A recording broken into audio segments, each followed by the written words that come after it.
Hello guys, ഇന്ന് Easter day ആണ്. അപ്പോൾ ഞങ്ങൾ പള്ളിയിൽ പോകാൻ വേണ്ടി വൈകുന്നേരം റെഡി ആവും. ഞങ്ങൾക്ക് ശനിയാഴ്ച രാത്രി 7:30 കേട്ടോ കുർബാന വരുന്നത്. പണ്ടൊക്കെ ഞായറാഴ്ച വെളുപ്പിന് 3 മണിക്കൊക്കെ ആയിരുന്നു കുർബാന വരുന്നത് ഈസ്റ്ററിൻ്റെ. പക്ഷെ ഇപ്പം അതൊക്കെ മാറ്റി ഇപ്പോൾ വൈകുന്നേരം അങ്ങനെ ആക്കിയതാട്ടോ. ഞങ്ങളുടെ വീട്ടിൽ പിന്നെ ഒരു പ്രത്യേകതയുണ്ട്. എപ്പോൾ പള്ളിയിൽ പോകുന്നുണ്ടെങ്കിലും ഒരു തിരക്കും ബഹളം ഒച്ചപ്പാടും മമ്മീൻ്റെ കൂടെ ഒരു വഴക്കൊക്കെ കഴിഞ്ഞിട്ടാട്ടോ ഞങ്ങൾ പള്ളിയിൽ പോകാറുള്ളത്. ഇപ്പം ഞായറാഴ്ച ആണെങ്കിലും എന്നാണെങ്കിലും പള്ളിയിൽ പോകുമ്പോൾ അങ്ങനെ തന്നെ ആട്ടോ സ്ഥിരമായിട്ട്. എന്താണ് ഇപ്പോൾ 2 ഗ്ലാസ് അമട്ടുവാണോ?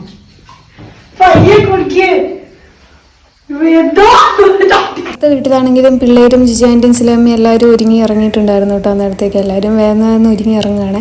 പിന്നെ അമ്മമാരുടെ 3 പേരുടെയും ടെൻഷൻ എന്താണെന്ന് വെച്ചിട്ടുണ്ടെങ്കിൽ ഇത് പള്ളിയിൽ ചെന്നിട്ടുണ്ടെങ്കിൽ ഇരിക്കാൻ സീറ്റ് കിട്ടുമോ എന്നുള്ളതാണ്. ആളുകൾ കൂടുകയാണെങ്കിൽ സീറ്റ് ഉണ്ടാവില്ല കേട്ടോ. താമസിച്ച് ചെന്നിട്ടുണ്ടെങ്കിൽ ഒട്ടും കിട്ടത്തില്ലേ. പിന്നെ പുറത്തിറങ്ങി കണ്ടവരും. ഞങ്ങളുടെ മുന്നിൽ നിന്നൊരു കൊച്ചാട്ടോ ഈ കൊച്ചൻ്റെ മാളുവിൻ്റെ മുന്നിൽ. ഈ കൊച്ചിനെ ഭയങ്കര കളിയായിരുന്നു കേട്ടോ. ഞങ്ങളെ കെട്ടിപ്പിടിച്ച് ഉമ്മ തരുന്നു, പിന്നെ സംസാരിക്കുന്നു, വർത്താനം പറയുന്നു, നോക്കി പേടിപ്പിക്കുന്നു, അങ്ങനെയൊക്കെയായിരുന്നു. പിന്നെ ഉയർപ്പ് കഴിഞ്ഞിട്ട് ഞങ്ങൾക്ക് പ്രദക്ഷിണം ഉണ്ടായിരുന്നു കേട്ടോ. മെഴുകുതിരിയൊക്കെ കത്തിച്ചുകൊണ്ടായിരുന്നു കേട്ടോ ഞങ്ങൾക്ക് പ്രദക്ഷിണം ഉണ്ടായിരുന്നത്.